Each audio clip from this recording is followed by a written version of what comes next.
दोस्तों, स्वागत है आपका आर के राजीव मैथ क्लासेज के यूट्यूब चैनल पर। आज हम लोग पढ़ने वाले हैं वैद्युत कूलाम का नियम तथा वैद्युत क्षेत्र। इंग्लिश में हम लोग बोलेंगे coulombs law and electric field. और यहाँ पे देखिए, हमें यहाँ पे पहला टॉपिक आपको पढ़ना है कि वैद्युत आवेश, या इंग्लिश में हम कहते हैं इलेक्ट्रिक चार्ज। देखिए बच्चों, वैद्युत आवेश को सबसे पहले जो है पदार्थों को आवेशित करने का काम अगर हम कहें तो सबसे पहले इंग्लैंड के वैज्ञानिक थेल्स ने किया। देखिए, पहले वैज्ञानिक है थेल्स। इन्होंने सबसे पहले पदार्थों को आवेशित करने का कार्य शुरू किया। इन्होंने किया कि जैसे कहा कि अगर दो पदार्थों को, यानी कि दो वस्तुओं को या पदार्थों को हम आपस में क्या करें, रगड़ते हैं, तो उनमें कागज के या फिर कहें कि घास के छोटे छोटे तिनके उनको आकर्षित करने का या प्रतिकर्षित करने का गुण पाया जाता है।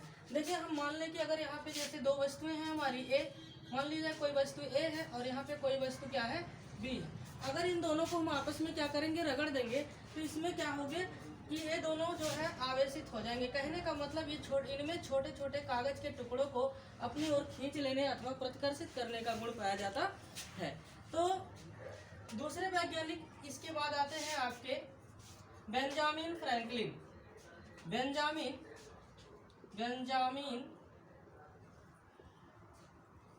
फ्रैंकलिन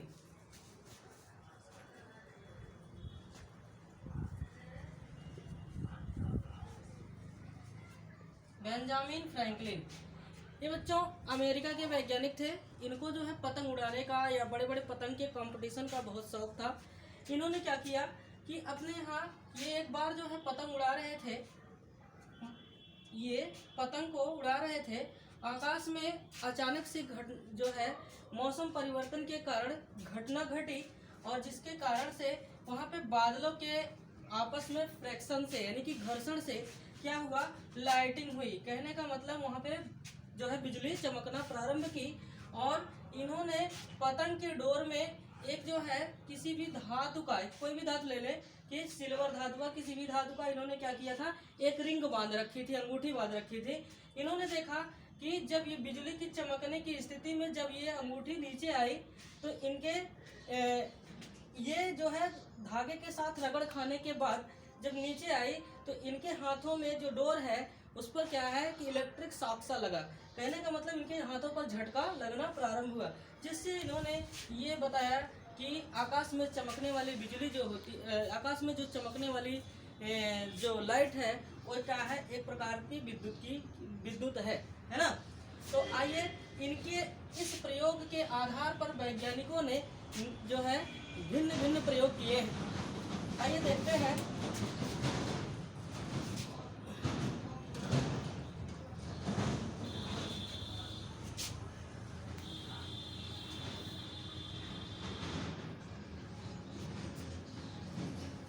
चालू मत करना।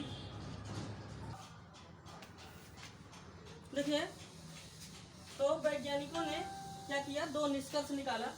उन्होंने क्या किया कि कांच की छड़ को रेशम के धागे के साथ रगड़ करके स्वतंत्रता पूर्वक लटकाया, और उन्होंने एक दूसरी कांच की छड़ को जब उसके पास ले गए तो ये क्या हुआ, कांच की छड़ को क्या करने लगा, प्रतिकर्षित करने लगा, अर्थात अपने से दूर करने लगा। और दूसरे प्रयोग में देखिए इन्होंने क्या किया कि बिल्ली की खाल के साथ, यानी कि जो बिल्ली का हेयर होता है ऊपर का, उसकी खाल के साथ उन्होंने क्या किया, कांच की छड़ को रगड़ करके एक एबोनाइट की छड़ जो है जब कांच की छड़ के पास ले गए, एबोनाइट भी एक प्रकार का पदार्थ होता है, जब इसको क्या किए, एबोनाइट की छड़ को इसके पास ले गए तो ये एबोनाइट की छड़ को क्या करने लगा, अपनी ओर खींचने लगा, अर्थात आकर्षित कर लिया। तो आइए इस तरह से ये संकल्पना से सिद्ध हुआ कि जो है हम इसमें एक प्रकार से मान लें कि जो कांच के छड़ में उत्पन्न हो रहे थे वो प्लस आवेश उत्पन्न हो रहे थे, मान लिया जाए, बट ऐसा क्लियर नहीं था, केवल मान लिया गया। तो यहाँ से क्या हुआ, इस पर प्लस प्लस और इस पर क्या है, माइनस माइनस आवेश थे, क्योंकि इसके पहले हमें चुंबक की संकल्पना ज्ञात थी। इससे ये चीज देखी गई। आइए अब मैं आपको बताता हूँ कि आवेश की सिस्टमैटिक डेफिनेशन क्या होती है, सिस्टमैटिक परिभाषा क्या होती है। देखिए,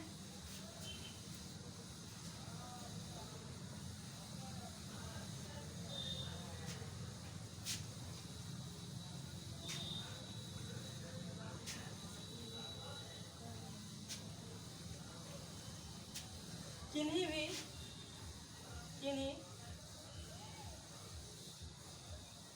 दो पदार्थों को आपस में रगड़कर, किन्हीं दो पदार्थों को आपस में रगड़कर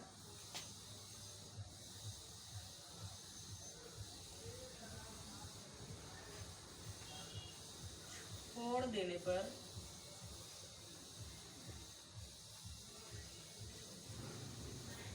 पदार्थों में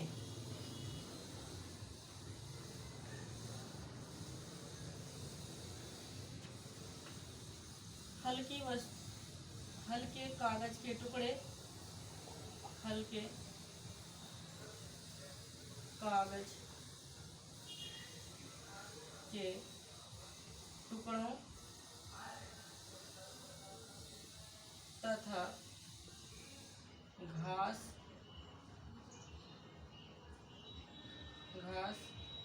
के छोटे छोटे तिनकों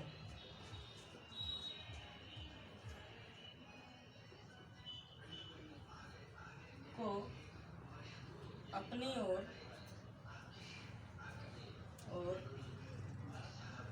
आकर्षित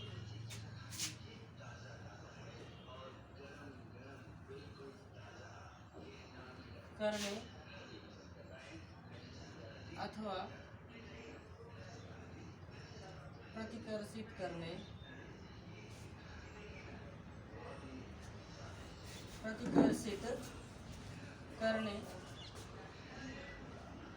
का गुण आ जाता है।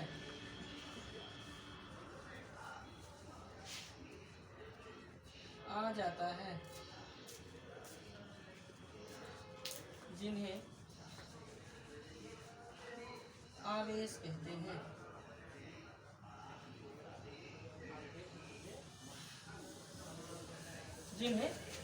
कहते हैं। तो ये है आवेश की सिस्टमैटिक डेफिनेशन। तो कहा गया है कि किन्हीं दो पदार्थों को आपस में रगड़कर छोड़ देने से पदार्थों में हल्के कणों जैसे कागज के टुकड़ों तथा घास के तिनकों जैसे छोटे छोटे टुकड़ों को अपनी ओर आकर्षित करने का क्या पाया जाता है, जो आकर्षित करने अथवा प्रतिकर्षित करने का गुण आ जाता है, जिन्हें हम क्या कहते हैं, आवेश कहते हैं।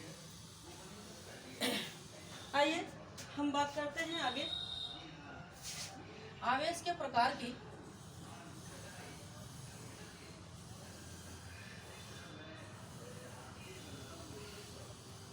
अगर हम बच्चों देखें तो चार्ज को दो वर्गों में बांटा गया है ना।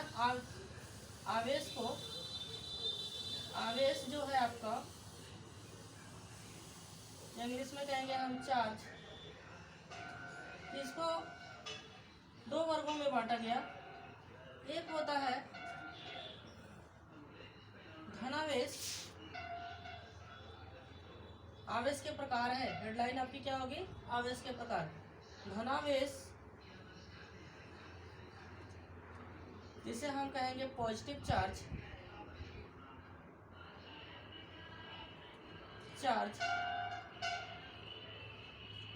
दूसरा है ऋणावेश,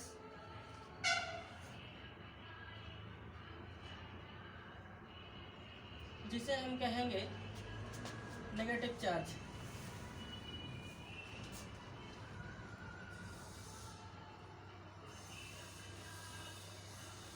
ठीक है। तो आवेश दो प्रकार के होते हैं। नंबर एक होता है धनावेश, नंबर दो होता है ऋणावेश। आइए सबसे पहले हम बात करें इन आवेशों की।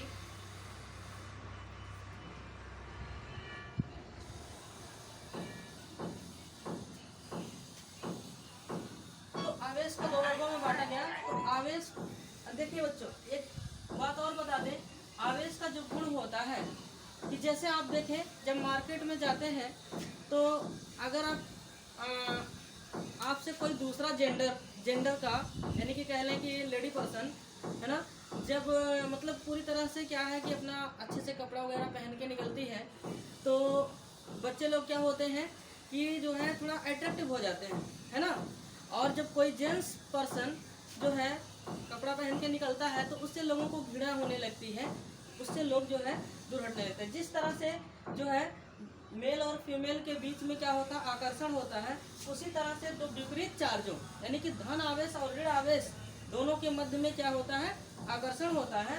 और जो समान आवेशों, जो समान आवेश होते हैं, अगर हम कह लें पॉजिटिव और पॉजिटिव चार्ज, पॉजिटिव और पॉजिटिव चार्ज कह लें, जैसे पुरुष पुरुष की बात की गई ना अभी, तो हमने कहा कि पॉजिटिव पॉजिटिव के बीच में क्या होता है, रिपल्सन होता है, यानी कि कहते हैं प्रतिकर्षण होता है, और पॉजिटिव निगेटिव के बीच में क्या होता है, आकर्षण होता है।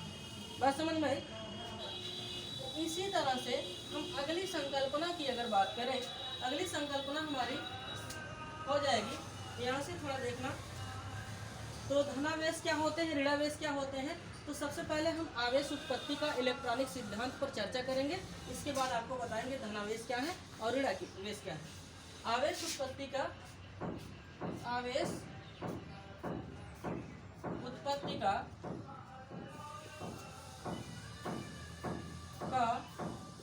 इलेक्ट्रॉनिक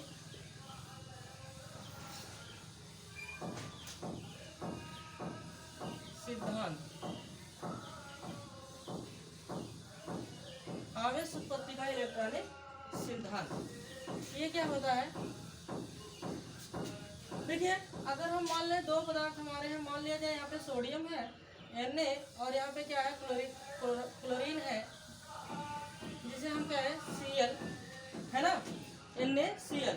अब देखिए Na पे पॉजिटिव और यहाँ पे नेगेटिव चार्ज होता है। हम कहते हैं कि जब इसमें से एक इलेक्ट्रॉन, ये सोडियम अपना एक इलेक्ट्रॉन जो है क्लोरीन को दे देता है, जब सोडियम अपना एक इलेक्ट्रॉन क्लोरीन को दे देगा, तो ऐसे में क्या हो जाएगा, इस पर जो है एक इलेक्ट्रॉन लेकर के ये ऋणात्मक हो जाएगा, बाकी का ये जो है, ये एक इलेक्ट्रॉन जो है अपना त्याग करके ये पॉजिटिव चार्ज बना लेता है।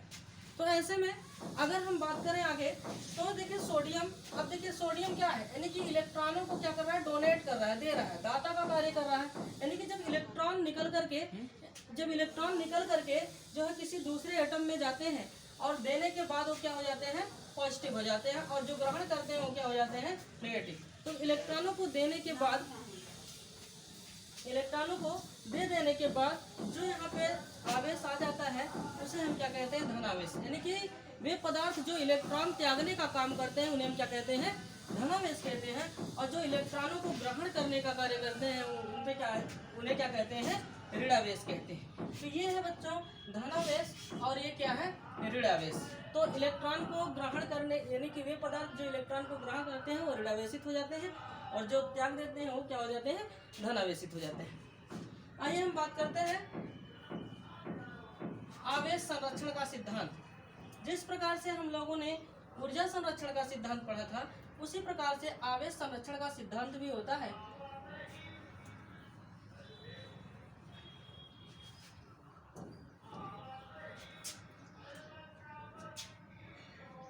आवेश संरक्षण का सिद्धांत, आवेश संरक्षण का सिद्धांत है ना, conservation of charge, principle of conservation of charge, ठीक है, principle of conservation of charge, आवेश संरक्षण का सिद्धांत। ये क्या है, देखिए आवेश, जिस तरह से हमने कहा था कि ऊर्जा को ना तो नष्ट किया जा सकता है, ना ही उत्पन्न, बस एक रूप से दूसरे रूप में बदला जा सकता है। सेम कंसेप्ट यहाँ पे अगर लगाएं, आवेश को ना तो, देखिए ये क्या होगा, आवेश को ना तो नष्ट किया जा सकता है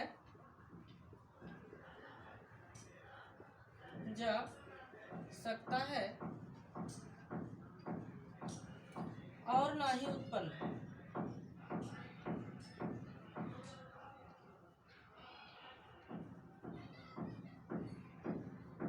कहने का मतलब उनका जो मात्रा होती है वो क्या होती है, कांस्टेंट होती है, अपरिवर्तित होती है, नियत रहती है। इसी को हम क्या कहते हैं, आवेश संरक्षण का सिद्धांत कहते हैं। ठीक है, आइए अब हम बात करते हैं क्वांटाइजेशन ऑफ चार्ज कैरियर। कहने का मतलब आवेशों का क्वांटीकरण।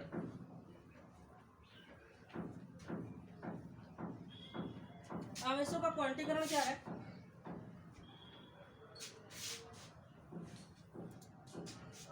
आवेशों का क्वांटीकरण देख लीजिए, Q बराबर N इंटू में E होता है, जहां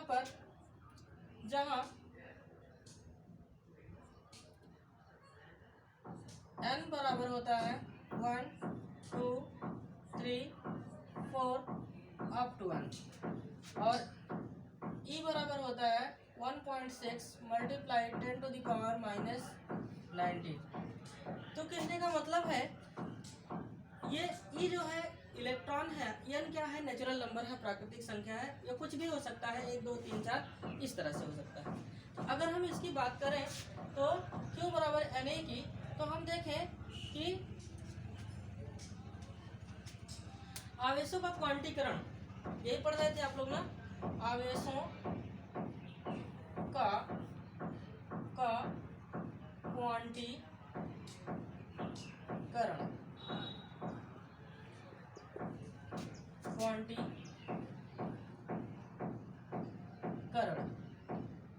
ठीक है, देखिए तो अगर इससे बात करें कि किसी भी पदार्थ पर इलेक्ट्रॉनों की जो मात्रा होती है वो इलेक्ट्रॉनों की संख्या की क्या होती है, पूर्ण गुणित होती है। किसी भी पदार्थ पर इलेक्ट्रॉनों की मात्रा उस पर उपस्थित इलेक्ट्रॉनों की क्या होती है, पूर्ण गुणित होती है।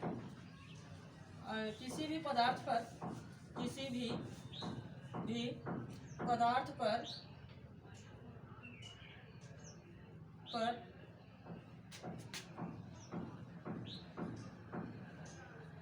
आवेशों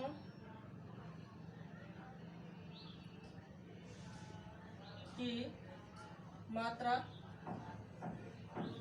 उन पर उपस्थित इलेक्ट्रॉनों की संख्या की n गुणित होती है। उन पर उपस्थित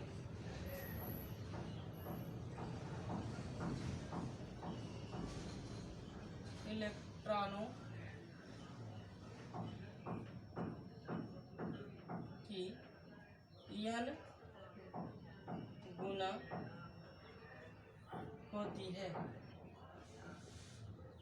कोई भी पदार्थ होगा उस पर उपस्थित जो है इलेक्ट्रॉनों की जो मात्रा होगी, वो आवेशों की जो संख्या होगी, जो मात्रा होगी, वो उस पदार्थ पर उपस्थित इलेक्ट्रॉनों की n गुना होगी, है ना। जहाँ पे n क्या हो सकता है, 1 2 3 4 अप टू 1 कोई भी प्राकृतिक संख्या हो सकती है। आइए आगे देखते हैं, इस पर हम कुछ जो है कुछ न्यूमेरिकल जो है कर लेते हैं। आइए देखिएगा,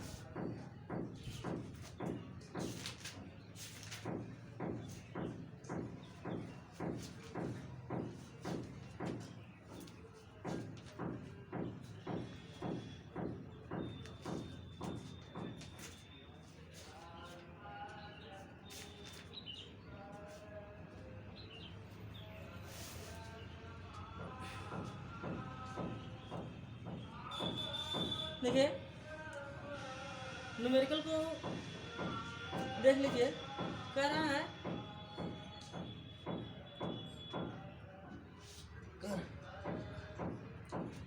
कि एक इलेक्ट्रॉन पर 1.6 × 10⁻⁻⁻⁰ कूलाम ऋणावेश होता है। अल्फा कण पर कितना आवेश होगा? देखिए क्वेश्चन है,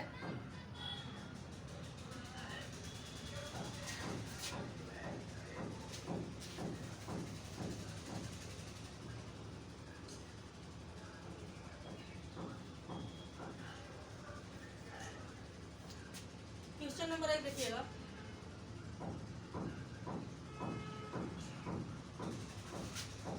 कह रहा है कि इलेक्ट्रॉन पर 1.6 × 10⁻⁻⁻⁰ इलेक्ट्रॉन पर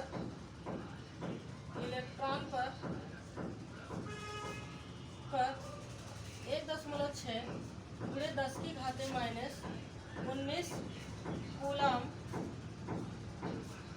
गुणे 10 की घाते माइनस 19 कूलम ऋण आवेश होता है। कह रहा है ऋण आवेश होता है। कितना आवेश होता है? और क्या कह रहा है? अल्फा कण पर कितना आवेश होगा, ये पूछ रहा है। अल्फा कण पर आवेश पूछ रहा है। अल्फा कण पर कितना आवेश होगा, आवेश होगा। देखिए अल्फा कण पर आवेश की बात करें तो देखिए जो अल्फा कणों पर आवेश होता है वो इलेक्ट्रॉनों का क्या होता है? 2 गुना होता है। अर्थात यहाँ पे हमारा फार्मूला हो जाएगा अल्फा कण पर आवेश बराबर हो जाएगा इलेक्ट्रॉनों का दुगना, अर्थात 2 गुणे ई न कर सकते हैं। और यहाँ से अगर हम बात करें अल्फा कण पर आवेश बराबर हो जाएगा, आवेश बराबर हो जाएगा यहाँ से 2 गुणे ई का मान अभी अभी हमने बताया। ई का मान कितना दिया है इस पर? ये ई का मान दिया है, तो यही ई का मान आप उठा करके यहाँ से रख दीजिए। तो ई बराबर हो जाएगा 1.6 गुणे 10 की घाते माइनस 19 कूलम। ये आवेश का मात्रक होता है। अब अगर बात करें इस पर आवेश की मात्रा की, तो यहाँ से हमारा क्या हो जाएगा? यहाँ से अगर हम 2 से गुणा कर दें, इसमें 2 छक्के 12, यहाँ पे अल्फा कण पर आवेश बराबर हो जाएगा 2 छक्के 12, 2 हुआ, 2 एकम 2 और 1 3, 3.2 गुणे 10 की घाते माइनस 19 कूलम। एक अल्फा कण पर कितना आवेश हो जाएगा, ये हुआ आपका आंसर। इस तरह से इस पर हम क्वेश्चन को क्या करेंगे? सॉल्व करेंगे। क्यों बराबर है नहीं पर हम क्वेश्चन को सॉल्व करेंगे। आइए अगर हम इसी फार्मूले को ड्राइव करना चाहें क्यों बराबर है नहीं को, तो हम यहाँ से आगे भी कर सकते हैं। एक दूसरा क्वेश्चन देखिएगा, इससे आपको समझ में आ जाएगा। कह रहा है एक चालक पर 1.0 कूलम ऋण आवेश है, तो इस पर सामान्य अवस्था में कितने इलेक्ट्रॉन अधिक हैं? देखिए यहाँ से हम निकाल रहे हैं। ये क्वेश्चन को आप नोट कर लीजिए, फिर आगे चलते हैं। चलिए इसको हटाते हैं यहाँ पर।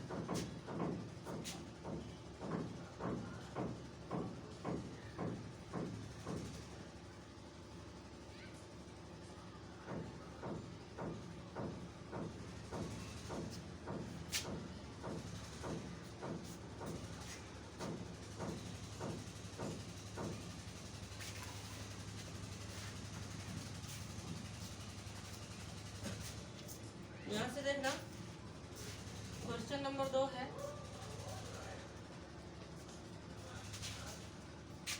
इसमें कहा जा रहा है एक चालक पर 1.0 कूलम ऋण आवेश है। एक चालक पर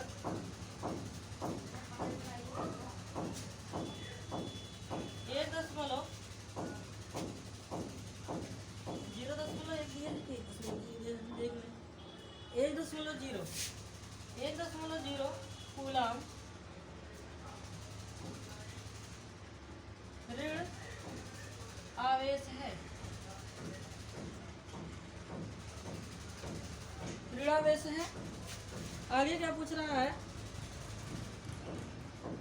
इस पर सामान्य अवस्था से कितने इलेक्ट्रॉन अधिक हैं? कह रहा है इस पर सामान्य अवस्था से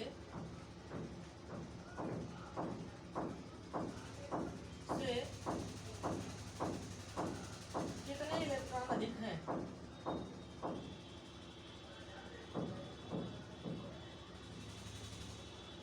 अधिक है।